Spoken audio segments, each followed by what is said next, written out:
Betty. Hello. How are you? I'm just fine. How are you doing? Just fine, just fine. But of course, I'm always thinking about things. What were you thinking about now? I was thinking about why some stories endure. What makes stories endure over time? And okay, I realize that you are, but this automatically implies classic stories that were written hundreds of years ago, but don't hang up yet, don't touch that dial. Because I'm going to come up to the present day. Okay, I promise I won't touch that dial. I'll even talk about Top Gun Maverick if you want. Okay. But what? Okay, like a story like Pride and Prejudice. Now that doesn't hurt too much, does it? That doesn't hurt. I love Pride and Prejudice. Everybody loves Pride and Prejudice. Yes, they do. Mr. Darcy. Yes, Colin. Everybody loves them. Yeah. Yeah, yes, they do.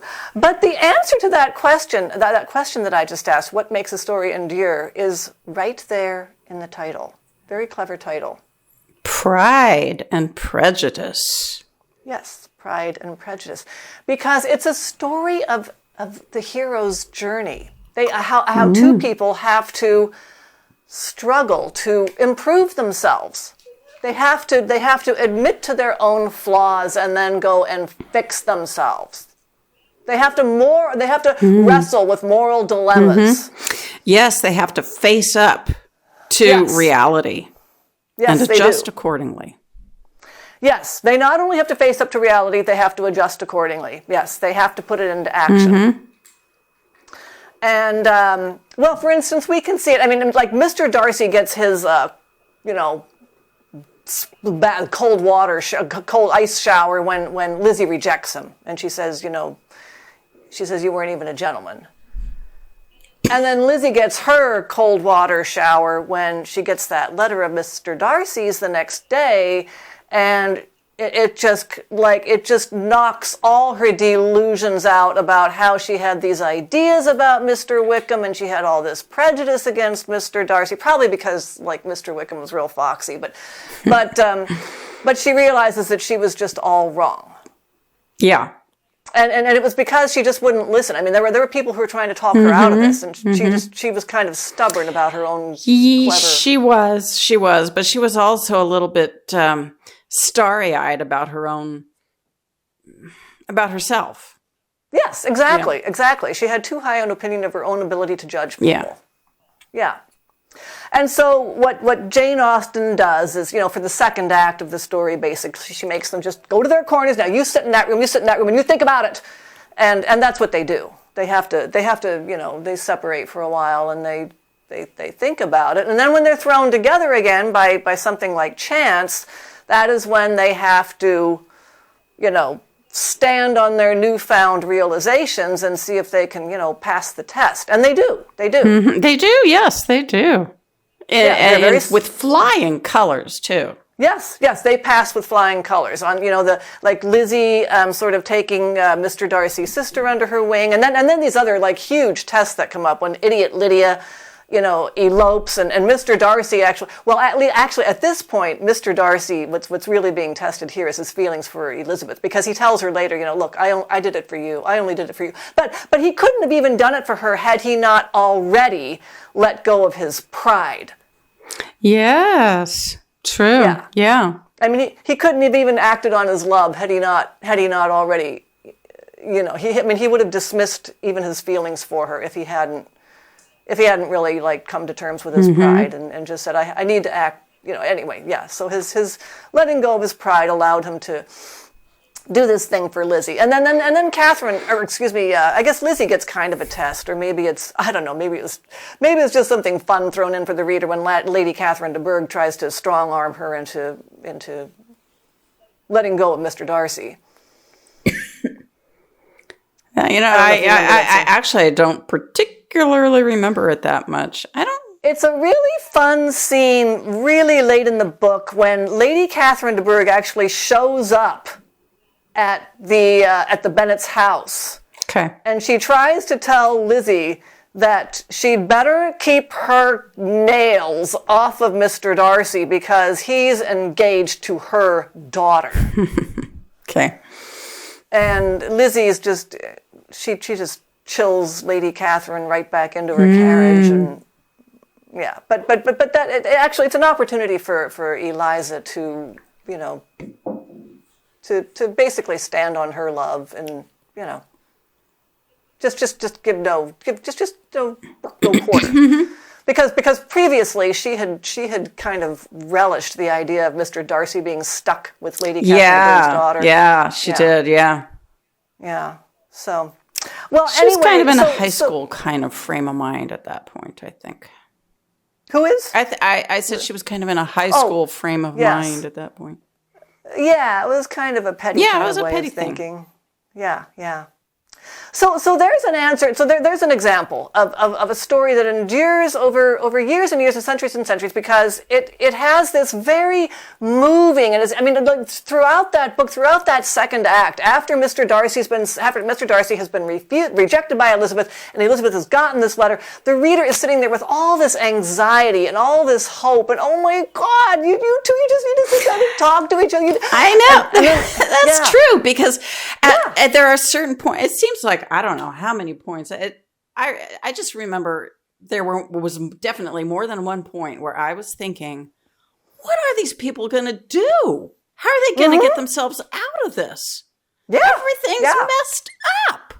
Yeah, yeah. They belong together, but how are we going to get these two people together? How because So anyway, fortunately, chance throws them together, and they live happily ever after. But it's something that really draws the reader in. I mean, you are emotionally invested in their reunion. Definitely. And yeah.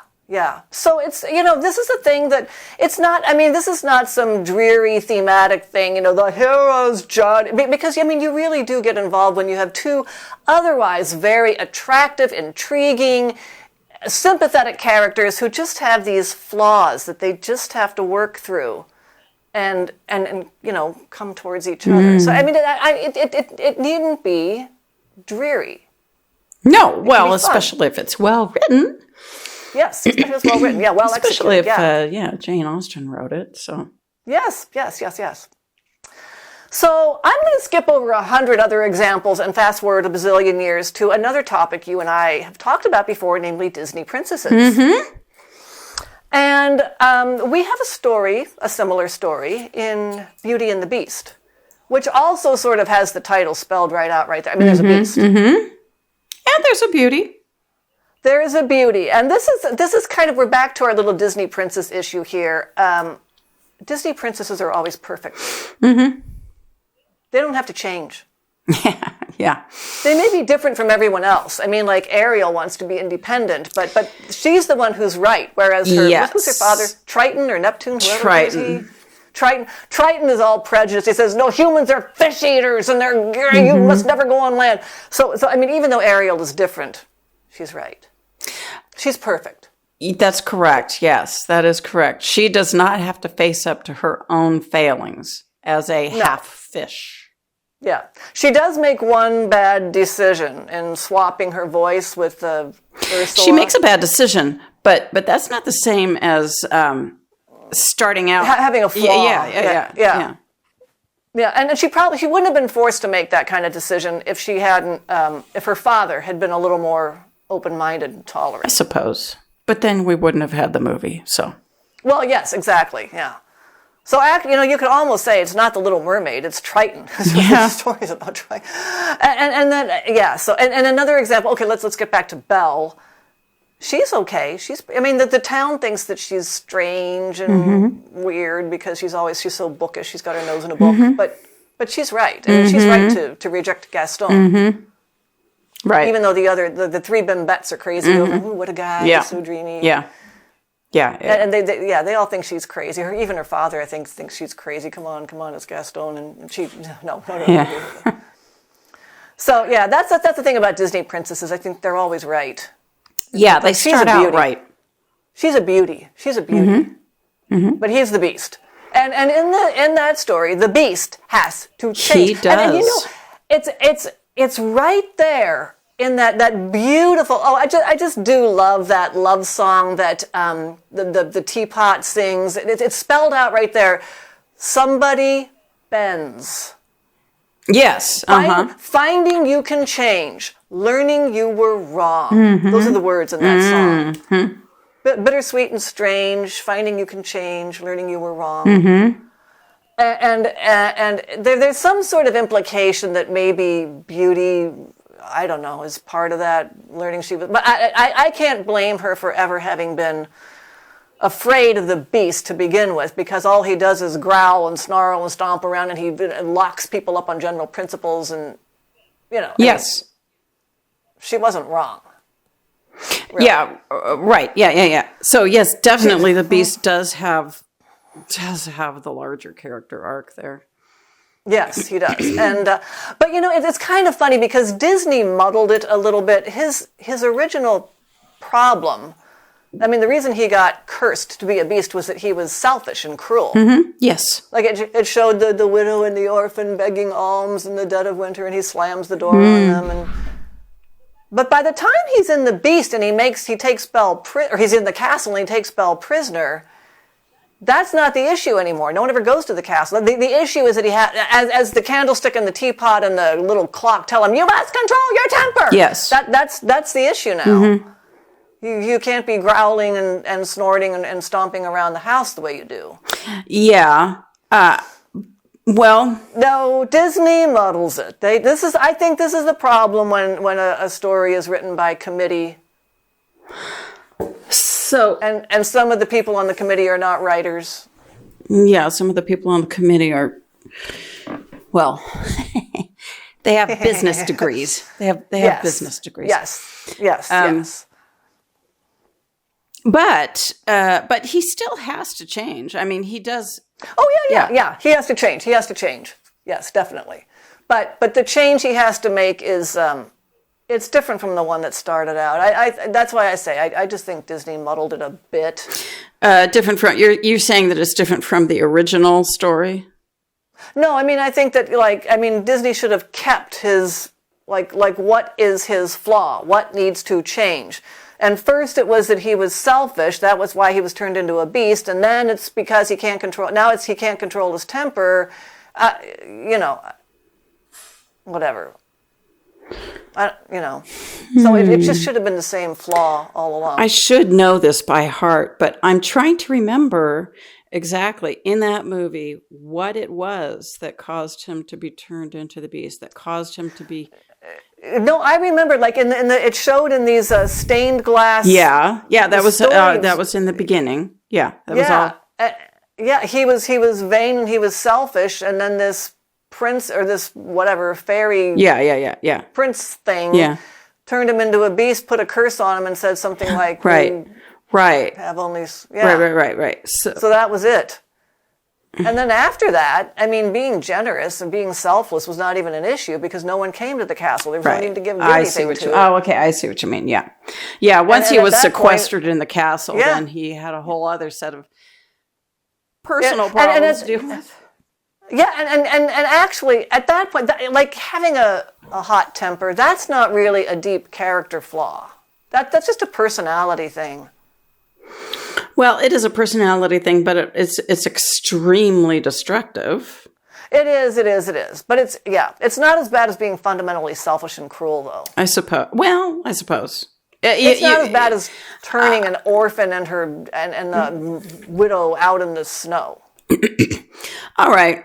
Okay. I guess I can kind of agree with that. 85%. Okay, I'm saying that a team of Disney writers that does not include all writers is not as strong as Jane Austen. 100% agree.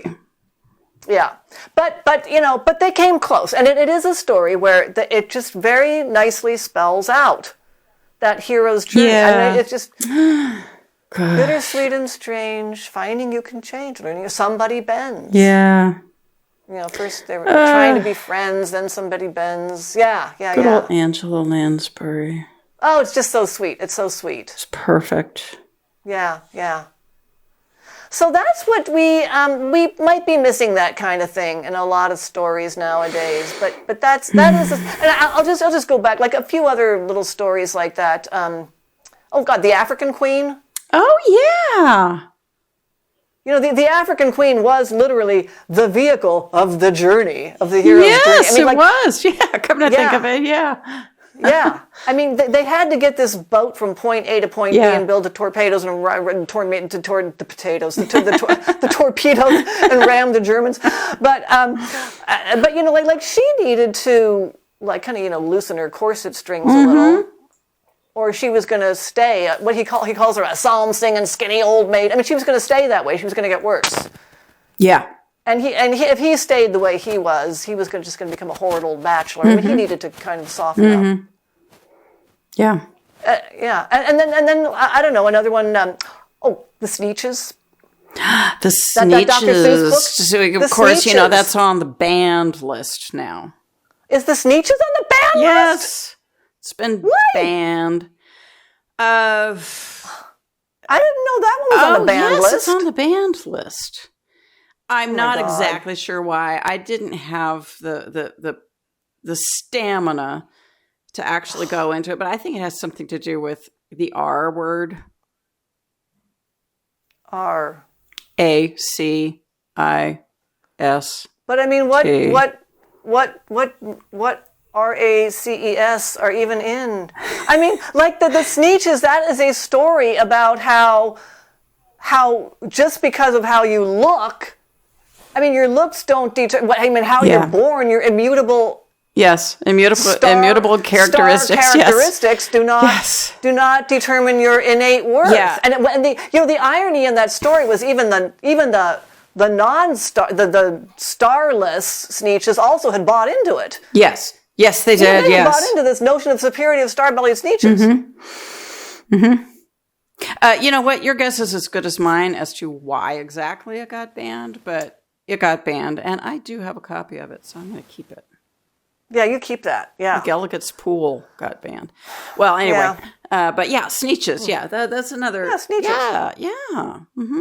And you know, another story in the Sneetches was the spooky pale green pants. Yes, the pale green pants with nobody inside them.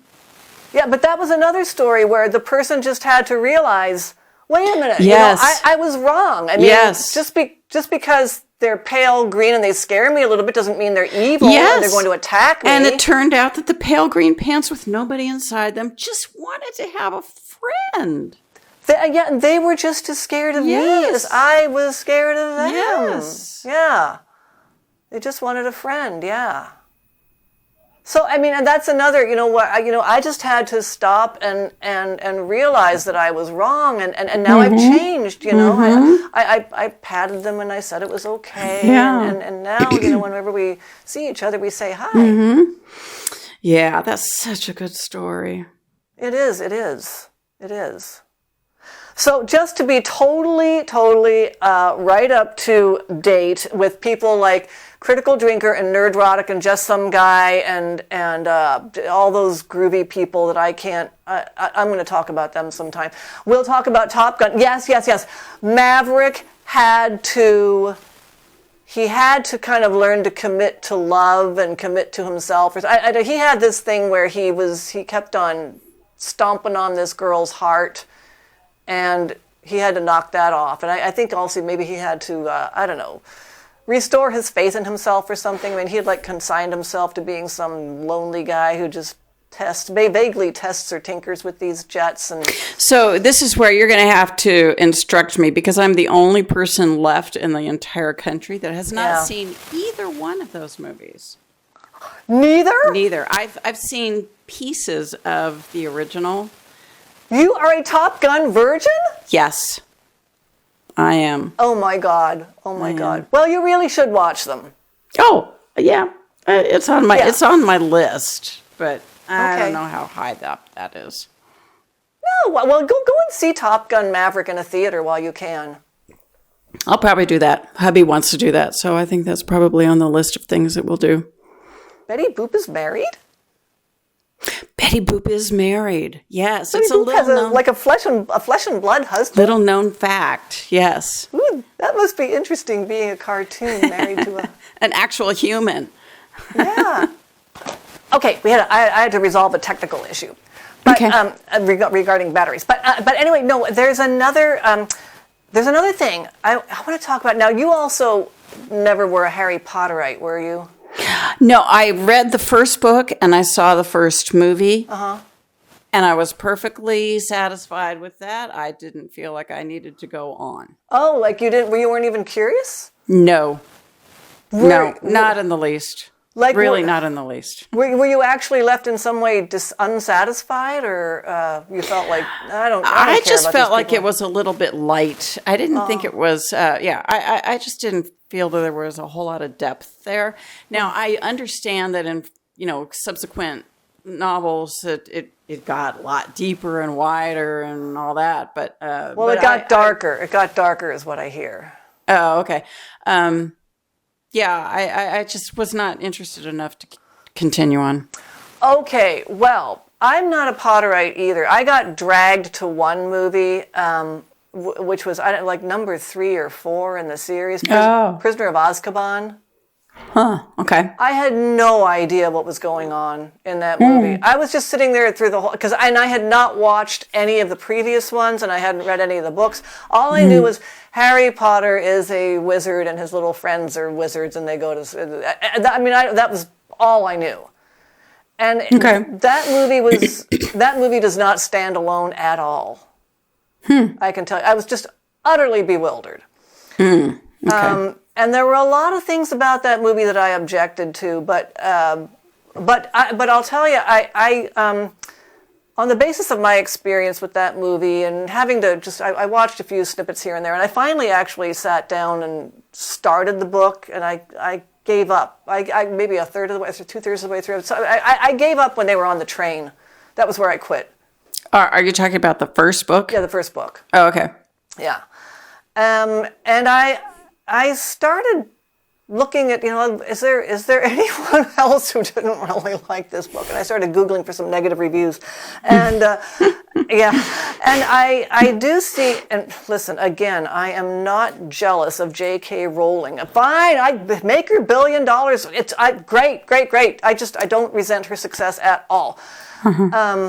But I did see one recurring complaint in the negative reviews of her, and these were reviews by people who have some standing. I mean, like Ursula Le Guin, A.S. Bryant, Harold Bloom, and some guy who was on the Whitbread committee. I can't remember who he was, but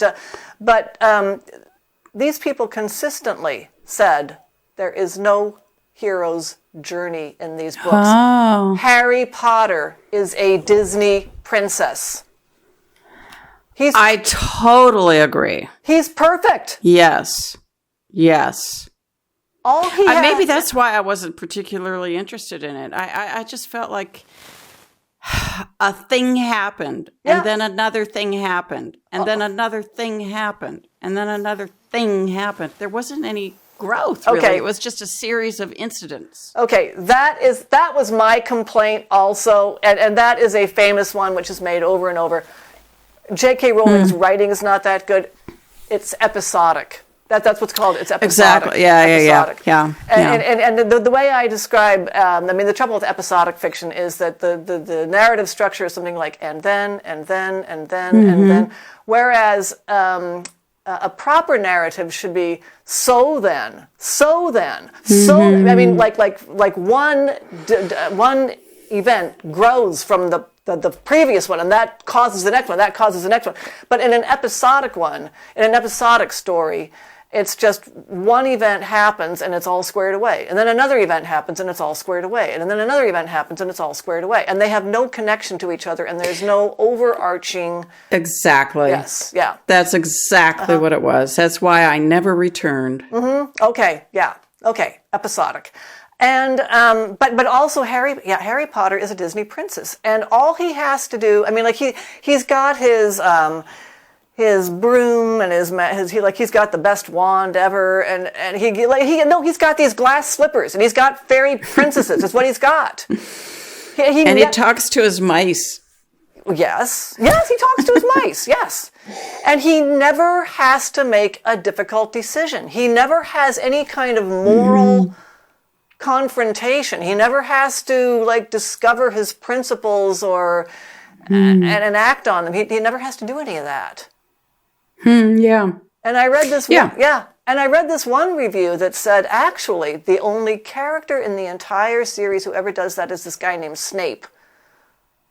Oh, yeah, Snape. I remember him. Yeah, I saw him in The Prisoner of Azkaban, and I had no idea what I was supposed to think of him. He's just like this guy kind of walking around the hallways looking evil and ominous. And so is he bad? Is he good? And if he's bad, why is he here? And if he's not bad, and if he's perfectly okay, why does he look like that? And why is he acting like what? There's something going on. You're telling me one thing, but it'd be actually something else. But anyway, but no. Harry Potter he's just this Disney princess who's perfect from beginning to end, and that's all there is to it. That's why I was so bored with it, I think. Yeah. Yes. There was no growth. Yeah. No, nothing. Yeah. If you were 8 years, go ahead. Yeah, if you were 8 years old, you might have been entertained if you were 8 years old. Possibly. You might have been. I kept on trying to read this like my 8-year-old self, and I was thinking, okay, this could be cool, a giant coming to my house, and it's fast food writing is what unfortunately it is. That is what it is. There's no they're empty calories. Yeah, they are. Yeah. They're empty intellectual calories, yeah. Yeah. Mm-hmm. And another reason I'm bringing up Harry Potter in this discussion is that we are going to return. I want to come back sometime to the whole discussion of magic. Okay.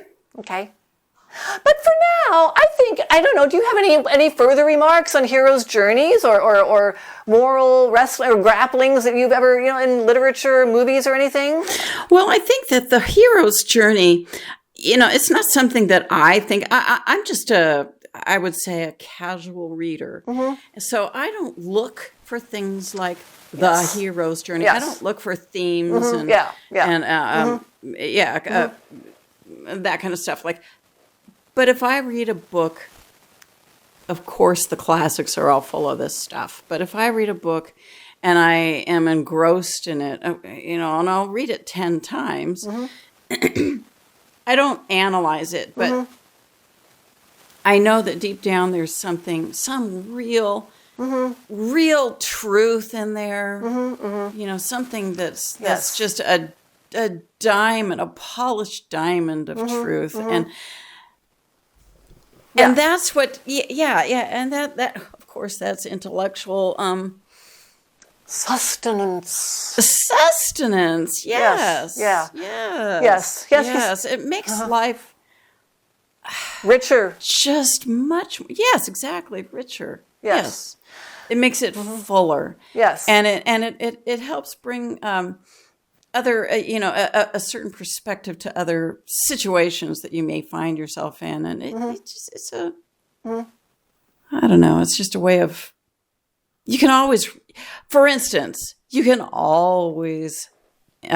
reflect back on what Elizabeth or Mr. Darcy would be doing. Not that I do that kind of thing, but you could use that story as a guide. It's a whole frickin' industry. You go to actually on YouTube there are tons and tons and tons of people indulging in these, delicious speculations about Elizabeth and Darcy, like Octavia Fox. She's a very popular one, but there are tons of them who just talk about Elizabeth and Darcy all day long. Mm-hmm. And then they have also, that story has launched 1,000 fanfics. There is just tons of fanfics out there. And of course, there was that movie. Oh wait, Clueless was about Emma. But anyway, but no, people think about Elizabeth and Darcy all the time. They love to think about them, but when they were separated and after they were married, and they just well, they're the perfect couple because mm-hmm. there's everything there.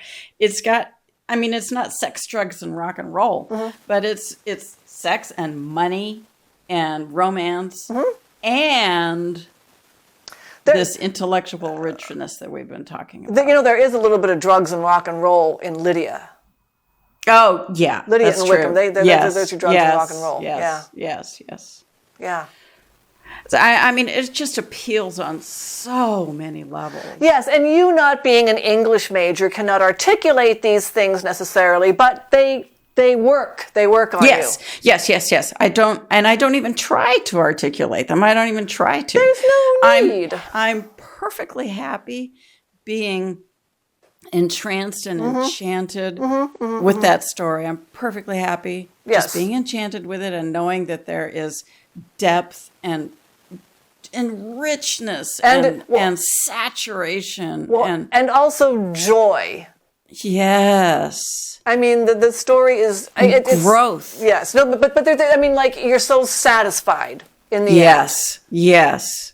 And it's fun. I mean, because you're just so.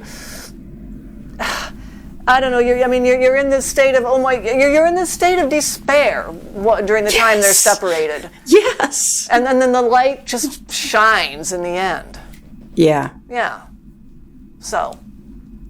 Okay. Well, listen, Betty. I'm just gonna cut. We unless you have anything else to add, we can wrap this up because I just wanted to talk about heroes' journeys and how they are an important part of an enduring story. They're a very important part of an enduring story, and when they're missing, the story doesn't endure. Yeah, it's going to be kind of interesting to see if Harry Potter endures. Yeah. If it'll be around. I mean, it'll live on sheer momentum, as it goes down from generation to generation for some time, but yeah.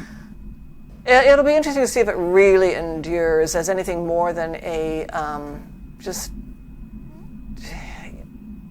I don't know. Like I said, it'll go on sheer momentum for a while, but yeah, it will. It definitely will. Yeah, but because there are grown-ups now who have kids, and they will carry it on. I want to share this special thing with you, but they would be better off if they would leave Pride and Prejudice lying around the house.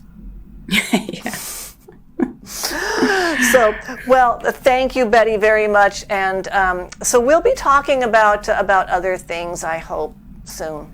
Okay. All right. It'll be fun. Yes, it will be fun. Well, have a nice time with your hubby in your 2D and 3D world. Thank you. You're welcome. Okay, bye. Bye.